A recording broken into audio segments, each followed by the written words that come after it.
NHM राष्ट्रीय आरोग्य अभियान आणि DHS रिलेटेड एक महत्त्वाचा अपडेट आलेला आहे. आज दिनांक 30 तारखेला कंत्राटी कर्मचाऱ्यांचे समायोजन करण्याबाबत एक शासन निर्णय आलेला आहे.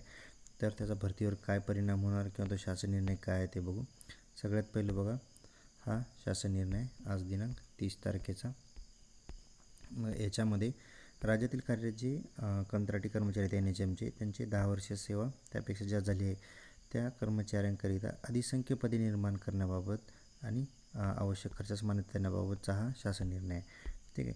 तर थोडक्यात जे NHMमध्ये किंवा NHMमध्ये राष्ट्रीय आरोग्य अभियानामध्ये जे कंत्राटी तत्त्वावर जे कर्मचारी कामाला आहेत, अशा कर्मचाऱ्यांचे बघा, ज्यांची 10 वर्षापेक्षा जास्त ज्यांची सेवा झालेली आहे, अशांना सेवेत सामावून घेण्यासाठी एक वेळची विशेष बाब म्हणून, ठीक आहे, तर त्या रिलेटेड बघा हा शासन निर्णय घेण्यात आलेला आहे. आता याच्यामध्ये काय काय आहे बघा. सगळ्यात पहिलं ही प्रस्तावनामध्ये आता तुम्हाला मी शासन निर्णय बघा, त्याच्यात त्यांनी काय सांगितले की आता ते सामावून कुठं घेणार आहेत. एकतर याच्यामध्ये आपलं सार्वजनिक आरोग्य विभाग म्हणजे DHS किंवा ग्रामविकास विभाग, ठीक आहे, DHS किंवा ग्रामविकास विभाग ह्या दोन्ही डिपार्टमेंटमध्ये जिथे ते पद असेल तर त्या पदावर तिथे त्यांना सामावून घेणार आहेत. तर याच्यामध्ये सगळ्यात पहिले शासन निर्णय बघा, ज्यांची 10 वर्ष किंवा त्याच्यापेक्षा जास्त सेवा झालेली आहे अशा कर्मचाऱ्यांना अधिसंख्य पदे निर्माण करून. आता अधिसंख्य पद म्हणजे काय की तिथं तात्पुरत्या स्वरूपात ते पद निर्माण केलं, जिथं पदं नाही आहेत तर तिथं ते पदं एक्स्ट्रा निर्माण केली जाणार. आता याचा आपल्या भरतीवर परिणाम होणार आहे का, तर बघा इतका परिणाम नाही होत याचा, कारण हे पदं म्हणजे काय आहेत बघा. एक एक्झाम्पल सांगतो तुम्हाला. समजा इथं 100 पद आहेत, ठीक आहे, आणि कंत्राटी कर्मचारी आता 50 तिथं आहेत समजा.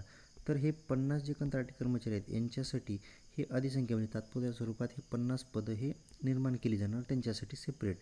मग हे कर्मचारी जोपर्यंत आहेत तिथं सर्व्हिसला तोपर्यंत हे पदं राहणार. जसं जसं ते कर्मचारी समजा सेवानिवृत्त होतील, रिटायर होतील किंवा निधन होईल त्यांचं किंवा सोडून जातील, राजीनामा देतील, जे काय असेल तर हे पद ऑटोमॅटिक व्यपगत होत जाणार आणि शेवटी मग राहणार हे आपले पहिलेचेच पदं. ठीक आहे. तर थोडक्यात ते कर्मचारी आहेत तोपर्यंत त्यांच्यासाठी ते पदं तिथं निर्माण केली जातात, त्याला म्हणतात अधिसंख्य पदं.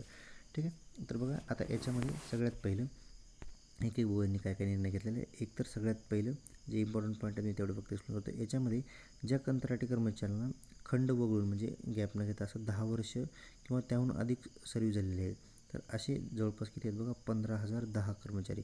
तर इतक्यांना एक वेळची विशेष बाब म्हणून, ठीक आहे, समकक्ष वेतन श्रेणी, समकक्ष म्हणजे सेम वेतन श्रेणी, ठीक आहे, त्याच ज्या पदावर ते काम करतात त्या सेम वेतन श्रेणीमध्ये अधिसंख्य पद निर्माण करून नियुक्ती देण्यास कारवाई करण्यास मान्यता देत आहे. मग तिथं जरी पद नसेल तर तिथं तात्पुरतं ते पद निर्माण करायचं. ते कॅन्डिडेट जोपर्यंत आहेत तोपर्यंत ते पद राहणार. जसं ते कॅन्डिडेट रिटायर होतील, मृत पावतील, राजीनामा देईल तर ते पद ऑटोमॅटिक ते व्यापकत होऊन जाणार ते पद. तर असं ते पद निर्माण करून त्यांना नियुक्ती देण्याची कारवाई करायची. असे किती आहेत बघा, टोटल 15,010 कर्मचाऱ्यांना ते शासन सेवेत सामावून घेणार आहेत आता. तर त्याच्यानंतर बघा सेकंड पॉईंट आहे की जे बघा, हा जे सेकंड पॉईंट आहे की जे समजा ज्या विभागामध्ये सध्या पद्धतीला बघा सार्वजनिक आरोग्य विभाग म्हणजे DHS किंवा ग्रामविकास विभाग जिथं समकक्ष पद आहे तर तिथं त्यांची नियुक्ती करण्यात यावी. समजा सार्वजनिक आरोग्य विभागात ते पद नाही, ग्रामविकास विभागात आहे, ठीक आहे, तिकडे तर तिकडं त्यांना ग्रामविकास विभागात त्यांना सामावून घेणार. किंवा समजा ग्रामविकास विभागामध्ये पद नाही, सार्वजनिक आरोग्य विभागात आहे DHSमध्ये, तर इकडे घेणार. ठीक, म्हणजे जिथं ते पद असेल समकक्ष पद तिथं त्यांना सामावून घेतलं जाणार. त्याच्यानंतर त्यांची वेतन श्रेणी, मंजूर पद उपलब्ध नसेल तर ते मंजूर करून घेणे किंवा नवीन निर्माण करणं. ठीक. त्याच्यानंतर त्यांच्या ज्या स्वरूप, कर्तव्य, जबाबदाऱ्या आहेत, मानधनाची रक्कम, तर हे सर्व सेवा प्रवेश नियम हे सर्व बाबी लक्षात घेऊन त्यांचं वेतन निश्चिती करायचे, वेतन श्रेणी करायचे. त्याच्यानंतर सार्वजनिक आरोग्य विभागाचे वित्त विभागाला प्रस्ताव पाठवायचा आहे. ठीक आहे. म्हणजे त्यांच्या याच्यासाठी आपल्या याच्यासाठी वेतन श्रेणीसाठी किंवा पेमेंटसाठी. ठीक आहे. तर त्यांनी सार्वजनिक आरोग्य विभागाने वित्त विभागाला तो प्रस्ताव पाठवायचा आहे मान्यतेसाठी. त्याच्यानंतर नेक्स्ट आहे की ह्यांचा जे पेमेंट वगैरे दिली जाणार आहे ते कोणतं बघा, 7व्या वेतन आयोग हे विचारात घेऊन त्यांची वेतन श्रेणी ही निश्चित केली जाणार आहे. 7व्या वेतनाप्रमाणे त्यांना पेमेंट दिली जाणार आहे. त्याच्यानंतर नेक्स्ट जे पद निर्माण होतील किंवा अधिसंख्य पदं निर्माण करण्यात येईल नियुक्ती देण्यासंबंधी मान्यता देत आहे. म्हणजे थोडक्यात तिथं जर पदं नसतील तर त्यांना अधिसंख्य पदं निर्माण करायला मान्यता दिली आहे त्या विभागाला. मग याच्यामध्ये सांगितलं त्यांनी क्लिअर की जर ते पद नसेल तर अधिसंख्य पद निर्माण करून म्हणजे ते पद तिथं बनवायचं आणि संबंधित पात्र उमेदवारांना त्यावर नियुक्ती देण्यासंबंधित कारवाई करावी, त्याच्या रिलेटेड मान्यता देण्यात आहे. म्हणजे नसेल तर तिथं पद ते निर्माण करून त्यांना तिथं सामावून घ्यायचं.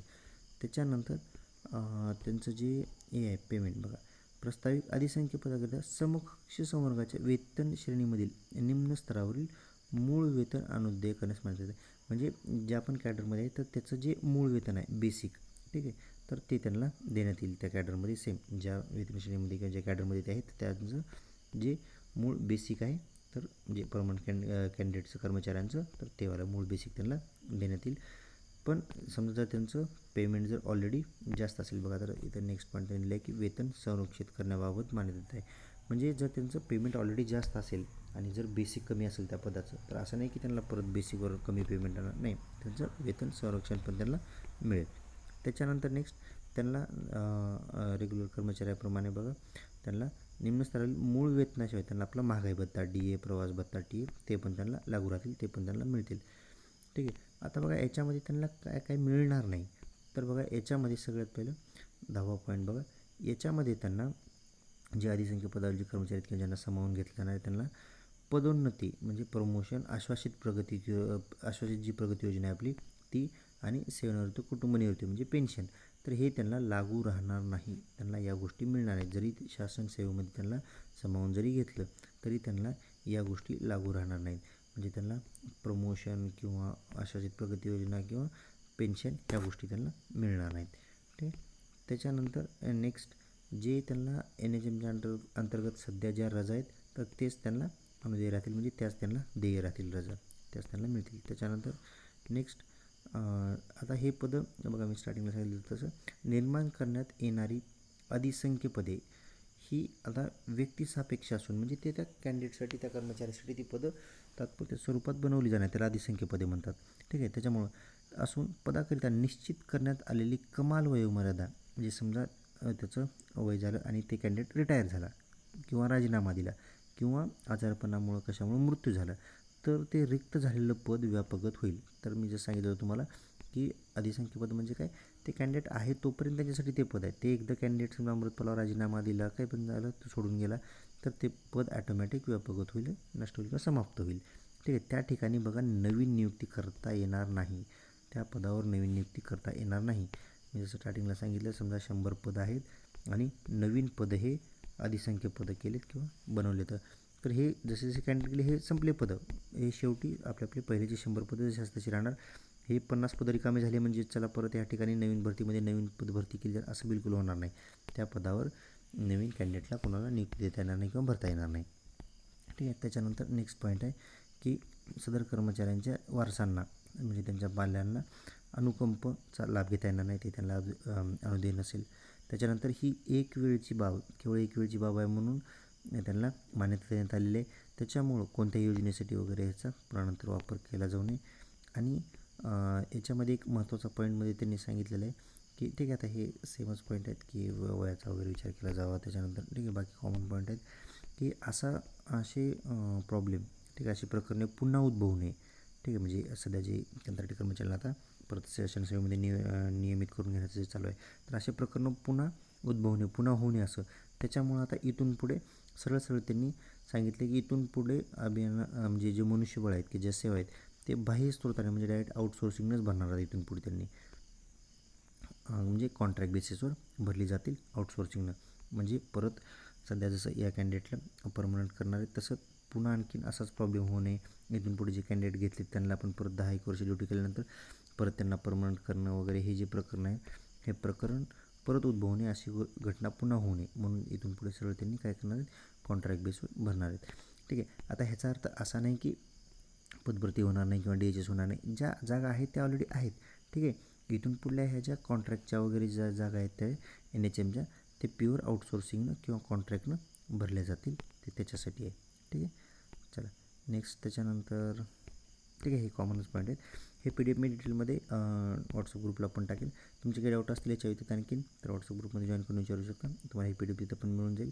आणि डिस्क्रिप्शनमध्ये लिंक मिळून जाईल ग्रुपची. ठीक आहे, तुमचे काही डाऊट असल्याच्या व्यतिरिक्त तिथं जॉईन करून तिथं विचारू शकता.